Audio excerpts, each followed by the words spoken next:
सोलापुरातील पूर्व भागात माय डिनिम या ठिकाणी होलसेल दर रिटेल मध्ये उपलब्ध। 3 जीन्स मिळवा फक्त 1200 रुपयात आणि 3 टी शर्ट मिळवा फक्त 1000। आज आपण जर पाणी भरलं नाही तर उद्या आपल्याला प्यायला सुद्धा पाणी मिळणार नाही। अशा प्रकारची अवस्था सोलापूर शहर म्हणणाऱ्या गावामध्ये आहे आणि गरज लक्षात घेऊन दुहेरी पाईपलाईनचं काम केलं। दुहेरी पाईपलाईनचं काम आमच्या जेव्हा महानगरपालिकेमध्ये यंदाताई महापौर होत्या, आमचे शिवानंदांना पक्षनेते होते, त्या काळामध्ये ती पाईपलाईन मंजूर झाली, पूर्ण झाली। त्यानंतर 4 वर्ष प्रशासक होता महानगरपालिकेवरती, त्या काळामध्ये शहराच्या विकासाचं काहीही काम झालं नाही। 4 वर्षामध्ये पुन्हा एकदा सर त्याच पद्धतीने त्याच अवस्थेमध्ये आलं, कारण त्याला बोलणारच पण नव्हतं। लोकप्रतिनिधी असल्यामुळे त्याला भेटीला धरणारं कोणी नाही, त्याला जात विचारणारं कोण नाही आणि त्यामुळे शहराची अवस्था पुन्हा एकदा बकार शहराच्या दिशेने सुरू झाली आणि आपल्या सुदैवाने विधानसभा लोकसभा लागली।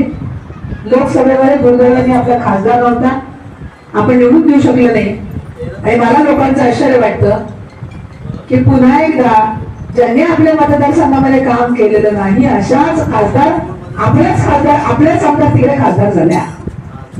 काय कर्तृत्व होतं म्हणून आपण त्याला खासदार केलं।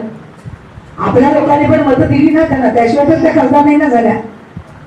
ही आपली चूक आपण विधानसभेला भरून काढली आणि विधानसभेला दाखवून दिलं की तिन्ही शहरातले आमदार भारतीय जनता पार्टीच्या कमळ चिन्हावरती निवडून आणले। आता ही पुन्हा चूक करायची नाही आपल्याला, आता पुन्हा ही चूक आपल्याला खूप महागात पडेल। त्यामुळे इथे आपल्याला व्यासपीठावर असलेले 4चे 4 उमेदवार कमळाच्या चिन्हावरती निवडून द्यायचे, देणार आहे ना? इथं बसलेले देणारच आहात, त्याशिवाय तुम्ही इथे आलाच नाहीये। तुम्ही कमळाला मत देणार आहात म्हणूनच तुम्ही इथे कार्यक्रमाला धाडसाने आलेला आहात।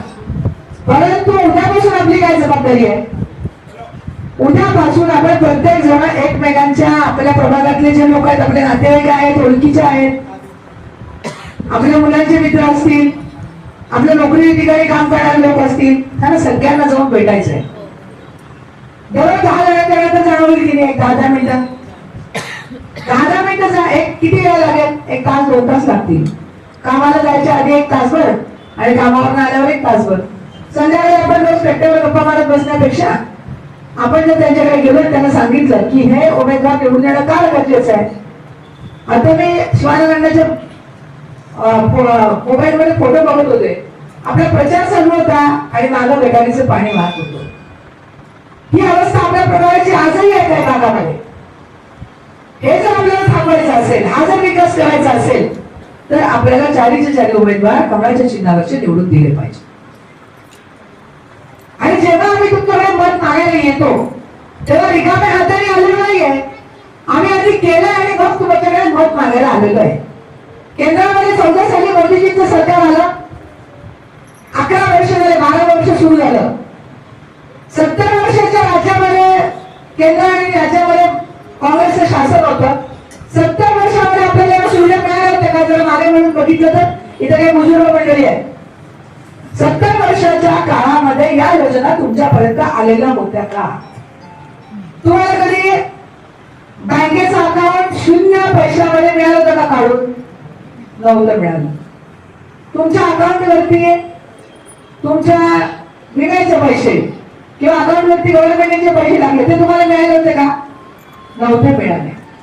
आरोग्य विमा तुमचा काढला गेला होता का? कायदा नव्हता। तुम्हाला दवाखान्याच्या सुविधा मोफत मिळाल्या होत्या का? मिळाल्या नव्हत्या। सिव्हिल मध्ये रांगाच्या रांगा लावून आपल्याला घ्यायच्या आणि मग लोक सिव्हिल मध्ये जायचं नाही म्हणून मग कंटाळून खासगी दवाखान्यात जायचे आणि खासगी दवाखान्याचे उपचार आपल्याला परवडायचे नाहीत म्हणून असंख्य लोक मृत्युमुखी पडायचे। आज तशी वेळ नाहीये।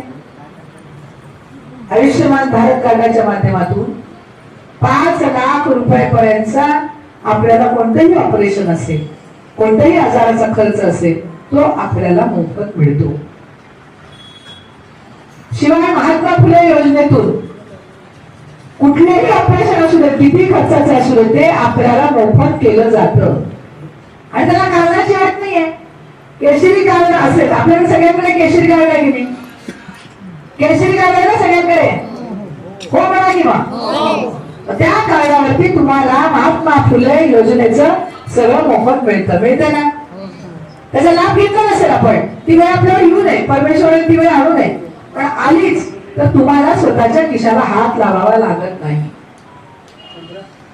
महात्मा फुले योजनेअंतर्गत मी 12 हार्टचे ऑपरेशन शैलेश पाटील शहरातले हृदयाचे तज्ञ डॉक्टर आहेत त्यांच्याकडे मोफत करून दिलेले आहे. हे कुणामुळे शक्य झालं? हे भारतामध्ये असलेलं केंद्राचं आणि भारतीय जनता पार्टीचं असलेलं केंद्रातलं आणि राज्यातलं देवेंद्रजी फडणवीसांच्या राज्यामुळे शक्य झालं. तुम्हाला मी लहान असताना मला आठवतंय की गॅसला 10 वर्ष नंबर लागत नव्हता. 10 वर्ष सुद्धा गॅसचा नंबर मिळत नव्हता. आणि आज तुम्हाला गॅस पाहिजे का, सिलेंडर पाहिजे का असं दारात विचारायला येणारे लोक आहेत. कोणाला आली ही परिस्थिती? भारतीय जनता पार्टीच्या शासनामुळे आली. इतकी उपलब्धता गॅसची निर्माण झाली आणि तुम्हाला घरोघरी गॅस मिळायला लागला. 10 वर्ष फोनला कनेक्शन मिळत नव्हतं फोन लावायला. मी अर्ज केला, नगरसेवक झाल्यावर पहिल्यांदा माझ्याकडे फोन आला 1992 ला. 80 साली अर्ज केला होता, फोन मिळाला नाही. 1992 ला मी पहिल्यांदा नगरसेवक झाले आणि मग मला दुसऱ्या दिवशी माझ्याकडे घरी फोन आला. तेव्हा VIP व्हायला लागायचं, मग पद्धती व्हायला लागायचं, मग तेव्हा परिसर बरोबर आहे ना, मग तेव्हा फोन यायचा. आता फोनची यांना गरज आहे, लोक फोन करतील. आठवतील तेव्हा सगळ्यात फोनचे बॉक्स होते, आपण नाणे टाकायचं, फोन करायचा. आज आपल्या हातामध्ये मोबाईल आहे सगळ्यांच्या. हे कशाचं लक्षण आहे? Digital India. ही संकल्पना कुणी आणली? मोदीजींनी आणली. आणि मोदीजींमुळं ह्या सगळ्या गोष्टी, नोटबंदी झाली, सगळ्या लोकांनी मोदीजींना शिव्या दिल्या. पण आज काय आहे? 2 रुपयाची वस्तू सुद्धा फोनवर घेतो आपण, खिशात पैसे मागायची काही गरज नाही. स्कॅन करतो, स्कॅनर उघडतो, पैसे देतो, पटकीने गोष्टी मिळतात. खिशात पैसे मागायची काहीही गरज नाही. छोटे छोटे मुलं पण हे व्यवहार करू शकतात. आणि याच्यामुळे काय झालं? भ्रष्टाचार थांबला. भ्रष्टाचार मोठ्या प्रमाणात संपला असं मी म्हणत नाही, परंतु भ्रष्टाचार मोठ्या प्रमाणात कमी झाला. या सगळ्या गोष्टींचा विचार केला तर आता आपण केंद्राच्या बद्दल बोललो, राज्यामध्ये ज्या सुविधा आहेत तर सगळे रस्त्यांचं आपल्या सोलापूरच्या बाजूने 8 हायवे गेलेले आहेत. हैदराबादला जातो रोड, आता चेन्नई पर्यंत जातो, इकडं मराठवाड्यामध्ये जातो रोड, इकडे पुणे बॉम्बे हायवे झालेला आहे, आता नवीन चेन्नई बायपास सुरू झालेला आहे. म्हणजे सगळे रोड कनेक्टिव्हिटी मुळे आपल्याला काय झालं, आपण दुसऱ्या राज्यांच्या जवळ गेलो. आपल्या इथं माझ्या आमदारांनी आताच्या खासदारांनी घोषणा केली की विमान सेवा सुरू होणारच नाही. आता काय झालंय? सुरू झाली ना विमान सेवा. आता काय मुद्दे राहिले? वाचला पेपरला, त्यांच्या नाकावर टिचून विमान सेवा झाली. विमान अतिशय चांगल्या पद्धतीने चालू आहे. रोज असंख्य लोक विमानाने येतात जातात. मुंबईचं विमान चांगलं चालू आहे, गोव्याचं विमान चांगलं चालू आहे. आता बेंगलोर, तिरुपती ही 2 विमानं आहे, हैदराबाद, हे 3 विमानं लवकरच सुरू होत आहेत. आपल्या सगळ्या लोकांना बालाजीचं दर्शन घेण्यासाठी विमानाने जायचं आहे आणि लवकरात लवकर तिरुपतीला विमान सुरू होणार आहे. आपण तासाभरात तिरुपतीला पोहोचणार, लगेच आपण दर्शन घेऊन संध्याकाळी आपल्या घरी परत. तोपर्यंत 9 लँडिंग सुरू होईल. कारण आपल्या बालाजी हे मुंदर होते, आपल्याला त्याचं दर्शनाला जायचं असतं. विमान सेवा सुरू केली, दुहेरी पाईपलाईनची गोष्ट झाली. परत विमान सेवा सुरू होण्यासाठी माननीय मुख्यमंत्री देवेंद्रजी फडणवीस इथे आले. आपल्या आमदारांनी मागणी केली, साहेब दुहेरी पाईपलाईनचं काम पूर्ण झालं, परंतु आम्हाला दररोज पाणी पुरवठा करायला पाहिजे लोकांना, लोकांची अडचण आम्हाला सोडवायची. झाली पाईपलाईनचं काम, पाईपलाईन दिली, टाक्या पुढे पाणी काय एवढ्या मोठ्या पाईपलाईन मध्ये पाणी घरोघरी पोहोचायला ठिकठिकाणी पाण्याच्या टाक्या पाहिजे. त्याच्यासाठी डिस्ट्रीब्युशन नाही पाहिजे तुमच्या घरापर्यंत. गावामध्ये आहे, आपल्या पुढे प्रत्येकाच्या घरापर्यंत असून नाही आणि बऱ्याच ठिकाणी पाण्याची लाईन गेलेलं नाही. त्यासाठी 892 कोटी रुपयाची आम्हाला मदत पाहिजे शासनाकडून. 1 मिनिटाचाही विचार न करता माननीय देवेंद्र फडणवीस साहेबांनी आपल्याला 892 कोटी तात्काळ मंजूर करून दिले. त्याचं टेंडर निघालं, काम सुरू होतंय, टेंडर निघालं आणि आता आचारसंहिता संपल्या या टाक्यांचं आणि पाण्याच्या लाईनचं काम सुरू केलंय, करणार आहेत आपण. दुसरी एक गोष्ट, आता आपण शिवसेनेचा मोर्चा बघितलाय, शिवसेनेच्या जाहिराती बघतो. आमच्या साहेबांनी लाडक्या बहिणीची योजना सुरू केली. खरं खरं सांगा बरं ताई, मग कोणी केली हो योजना? लाडक्या बहिणीची योजना कोणी केली? देवाभाऊंनी केली, फडणवीस साहेबांनी. बरोबर, देवाभाऊंनी लाडक्या बहिणींना 1500 रुपयाची योजना सुरू केली. प्रत्येकाच्या खिशामध्ये, खात्यामध्ये. त्यामुळे तुम्हाला काय पुढे जाऊन सही करा, मग ते करा, 1500 रुपये घ्या, मग त्यातले काही पैसे द्यायचे असं काही नाही. डायरेक्ट तुमच्या खात्यावर पैसे जमा होतात. तेव्हा असं म्हणाले की ही सगळी लाच देतो आपण महिलांना, आणि ही योजना विधानसभा निवडणूक झाली की बंद होणार आहे. झाली का बंद? 2047 पर्यंतचा आराखडा आपण तयार केला विकासाचा, आणि त्याच्यामध्ये 2047 पर्यंत तरी किमान आपलं भारतीय जनता पार्टीचं शासन केंद्रात आणि राज्यात राहणार आहे, आणि लाडकी बहीण तेव्हापर्यंत सुरू होणार आहे. आम्ही असू नसू तुम्हाला हे पैसे मिळणारच आहे. पण म्हणून आपण काही तुमच्याकडे त्याबद्दल काय मागितलंय? काय मागितलंय? 1500 रुपयाचं आम्हाला थोडे द्या म्हणले, म्हणले का? नाही केले. आता काय द्यायचंय तुम्हाला? एकच मत द्यायचे. चार मत द्यायची आपल्याला, फक्त 4 मत. त्याच्यासाठी आपण इथे सगळेजण जमले. या सगळ्या योजना मी तुम्हाला का सांगितल्या? उज्ज्वला गॅस योजना असेल, घर तिथे शौचालय असेल, घर तिथे नळ असेल, या सगळ्या योजना. त्याशिवाय पंतप्रधान आवास योजना, प्रत्येक माणसाला स्वतःच पक्क घर मिळायला पाहिजे असं मोदीजींना वाटलं, आणि म्हणून आवास योजना सुरू केल्या. अनेकांना त्याच्यातून घर मिळाले. आणि मास्तर सगळीकडे डंका उलट वाजवत आहेत, मी दिलं घर, मी दिलं. हे घर अडक मास्तरांनी दिलेलं नाही. तुमच्याकडनं पावत्या फाडून घेतला, सभासद करून घेतलं, घर दिलं मोदीजीने दिलं. हे मोदीजीने सांगितले की घर कोणी दिले? मोदीजीने दिले. आणि मास्तरचं काय सांगत त्याचा फक्त पावत्या फाडल्या, पाडल्यात पैसे घेतले की नाही? ज्यांनी पैसे घेतले त्याला घर मिळालंच नाही. अशा प्रकारची फसवेगिरीची योजना भारतीय जनता पार्टीची नाही. तुमच्याकडनं एकही रुपया घेतलेला नाही. हे सगळं मोफत दिलंय. शिवाय घराला पाणी पुरवलंय, वीज दिलंय, आणि घर अतिशय सुंदर बांधले. रेडनगरला असेल, बीडी हॉस्पिटलला असेल, जैन द्यायला असेल, आमच्या विजय देशमुखांनी जैन द्यायला घर बांधले. फडणवीसचं उद्घाटन, त्याचं लोकार्पण माननीय मुख्यमंत्री देवेंद्रजी फडणवीसांच्या आणि माननीय पालकमंत्री जयकुमार गोरे हस्ते झालं. गोरे पालकमंत्री झाले, त्यानंतर त्यांनी मोठ्या प्रमाणामध्ये शहराला निधी उपलब्ध करून दिला, आणि त्याच्या मार्फत शहरामध्ये विकासाची कामं सुरू आहेत.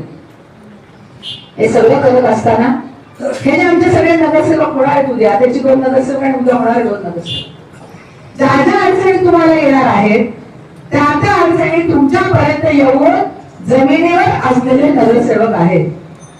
हे कोणी घडवाक्य नाही, आपल्यासाठी घरातले लोक आहेत. तुमचा फोन उचलतील, तुमच्या हाकेला होत येतील, तुमच्या घरी येतील, तुम्हाला सांगतील. तुमच्या प्रत्येक गोष्टीला धावून येणारे नगरसेवक आहेत. शिवाजीनगरचा तुम्ही 2 टर्म अनुभव घेतलाय. आमच्या ताई 5 जण जाऊन निवडणुकीला उभे आहेत, आणि त्यामुळं आणि त्यांच्या बरोबर आमच्या पल्ली आणि आमच्या दोडमणी ताई हे 2 नगरसेवक पुन्हा एकदा आता आपलं नशीब आजमावत आहेत आणि आपल्याला सांगणार आहेत. हे सगळं सांगत असताना ही जी विकासाची गंगा आहे, ही तुम्ही भारतीय जनता पार्टीचं शासन महानगरपालिकेवरती निवडून आणल्याशिवाय आपल्यापर्यंत पोहोचणार नाही. आणि म्हणून या पुनर्वाटपामध्ये आपण गेले 5 टर्म जवळजवळ 25 वर्ष आपण आपल्या नगरसेवक निवडून देतोय. तुम्हाला जास्त सांगायची गरज नाही, परंतु आता येणारा निवडणुकीचा काळ हा अतिशय अवघड काळ आहे. 8 दिवस राहिले, पुढच्या गुरुवारी मतदान आहे, बरोबर आहे ना? संक्रांतीचा दुसरा दिवस आहे. आपली जत्रा संपती आहे, त्या दिवशी कार्यक्रम आहे. जत्रा संपती आहे, सिद्धरामेश्वराला नमस्कार करा. आपली पवित्र जत्रा 12 तारखेला सुरू होईल, 15 तारखेला संपणार आहे. 15 तारखेच्या दिवशी 14 तारखेला आपला तिळगुळ घ्या गोडबोलाचा कार्यक्रम होणार आहे.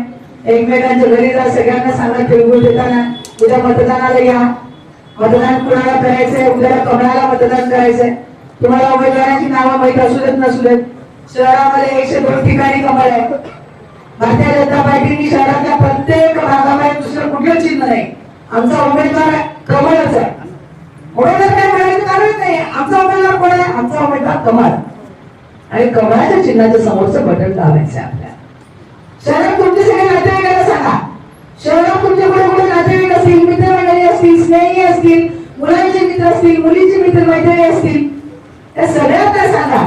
फोन जर आपण बोलतो एक असं गप्पा मारतो सगळ्यांची, तेव्हा त्यांना पहिल्यांदा आवाज सांगा, तुझ्या भागात कोण उडालंय, कोणी का म्हणून ना, त्याचं चिन्ह कमळ आहे.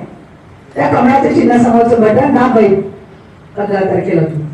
आणि शहरातले जास्तीत जास्त उमेदवार कमळाच्या चिन्हावरचे आपल्याला निवडून आणायचे. आणि हे निवडून आलेले उमेदवार भारतीय जनता पार्टीचे शासन महानगरपालिकेवरती गेल्यानंतर तुमच्या सगळ्या समस्या सुटणार आहेत. आज तुमच्याकडे फारशा समस्या राहिलेल्या नाहीयेत. पाण्याची एक महिना सोडली तर बाकी सगळ्या समस्या शिवाजीरावांनी आणि आमच्या कांचनाताईंनी सोडवलेल्या आहेत. सगळ्या योजनांचा तुम्हाला लाभ मिळतात ना, सगळ्या योजनेचे लाभ मिळतात की नाही, आयुष्यमान भारतचं कार्ड काढून दिलं की नाही, डोळ्याची मोठी शिबिरं झाली, मोठी मोठी शस्त्रक्रिया झालेल्या आहेत, आरोग्य शिबिरं घेतलेली आहेत प्रभागामध्ये, मोफत औषधोपचाराच्या योजना आहेत दवाखान्यांमध्ये. तुमचा जास्तीत जास्त पैसा तुमच्या वापरासाठी यावा म्हणून सरकारने सर्व योजना जवळजवळ मोफत केलेल्या आहेत.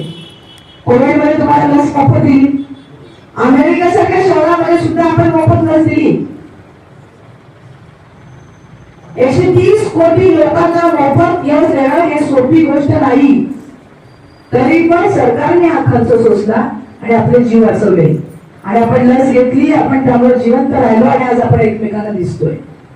कोविडमध्ये तरी गेलो असतो आपण, पण मोदीजींनी हे काम केलं आपल्यासाठी. देशातला माझा प्रत्येक शेवटचा माणूस तुमच्या घरोघरी येऊन लोकांनी तुम्हाला बोलवलंय, लस इथे घ्यायला या. कोणतं सरकार करतो असं? आपल्या जीवाची पर्वा कोण करतं? पण मोदीजींसारखं शासन करता आहे म्हणून हे सगळं घडतं. कोविडमध्ये लोकांच्या हाताला काम नव्हतं, तो उपाशी मरू नये, त्याचं काम व्हावं म्हणून त्याला 2 घास पोटाला मिळावे म्हणून 5 किलो गहू आणि 5 किलो तांदूळ व्यक्तीनं प्रत्येक व्यक्तीच्या नावाने आज तागायत दिले. आज तागायत दिले ना, देत आहेत. मग मला सांगा, या लोकांच्या खोट्या घोषणांना बळी पडू नका. परवाच्या दिवशी पेपरला एक बातमी वाचली मी, भाजपवाले 1500 रुपये घेऊन महिलांची अब्रू विकत घेत आहेत. बरोबर आहे? बरोबर आहे काय? माझ्यासारख्या एका महिला अध्यक्षाला प्रचंड दुःख झालं, प्रचंड वाईट वाटलं. एक स्त्री महिला खासदार अशा प्रकारचं वक्तव्य करू शकते? त्याचा निषेध करते मी. त्याचा निषेध एक महिला असताना अशा प्रकारचं वक्तव्य आमच्या सगळ्या भगिनींच्या बद्दल करणं हे अत्यंत निषेधार्ह बाब आहे. म्हणून आज आपल्या खासदार प्रणितीताई शिंदेचा मी जाहीर निषेध करते. अशा प्रकारचं वक्तव्य करणं हे आमच्या महिलांचा अपमान आहे. हा करायचा अधिकार तुम्हाला कोणी दिला? तुम्ही खासदार आहात, तुम्ही या मतदारसंघाचे लोकप्रतिनिधी आहात आणि तुम्ही आमच्या महिला भगिनींमध्ये अशा प्रकारचं वक्तव्य करता? अत्यंत खेदजनक बाब आहे. म्हणून या काँग्रेसला कदापिही तुम्ही बघितलं नाही पाहिजे.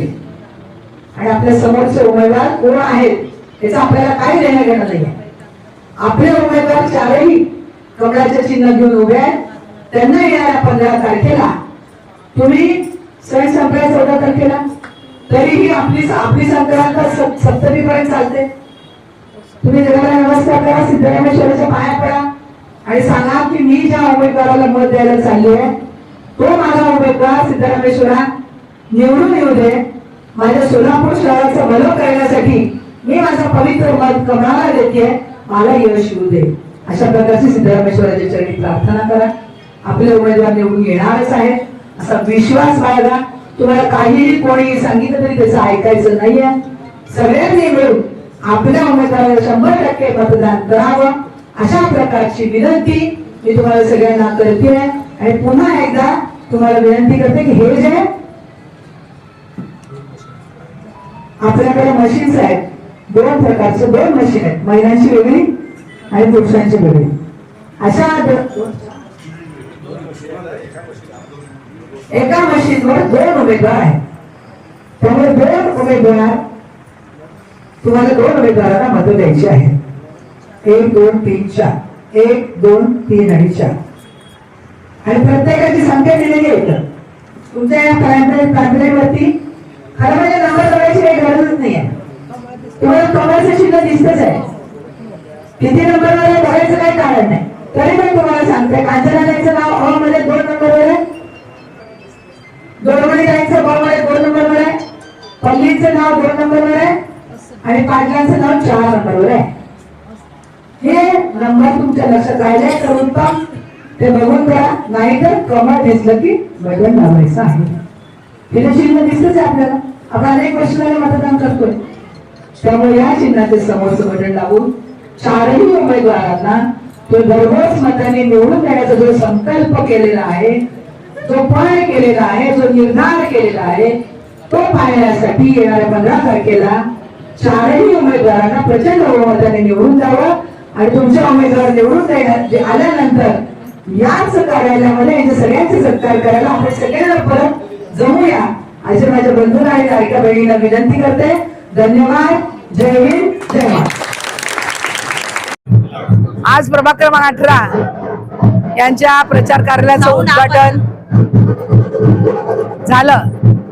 या उद्घाटनासाठी उपस्थित असलेले आमचे चारही उमेदवार, भारतीय जनता पार्टीचे सर्व मान्यवर पदाधिकारी यांनी असा निर्धार केला की या ठिकाणी आमच्या 4 वेळा निवडून आलेल्या नगरसेविका कांचनाताई, आमचे भारतीय जनता पार्टीचे माजी पक्षनेते आणि 2 वेळा निवडून आलेले आमचे नगरसेवक शिवानंद पाटील, नवीन आमचे उभारलेले उमेदवार प्रशांतजी पल्ली, त्याचबरोबर आमच्या दोडमणीताई, या चारही उमेदवारांना प्रचंड बहुमताने निवडून देण्याचा निर्धार आमच्या सगळ्या या इथल्या कार्यकर्ता, महिला भगिनी आणि आमच्या सगळ्या बंधूंनी केलेला आहे.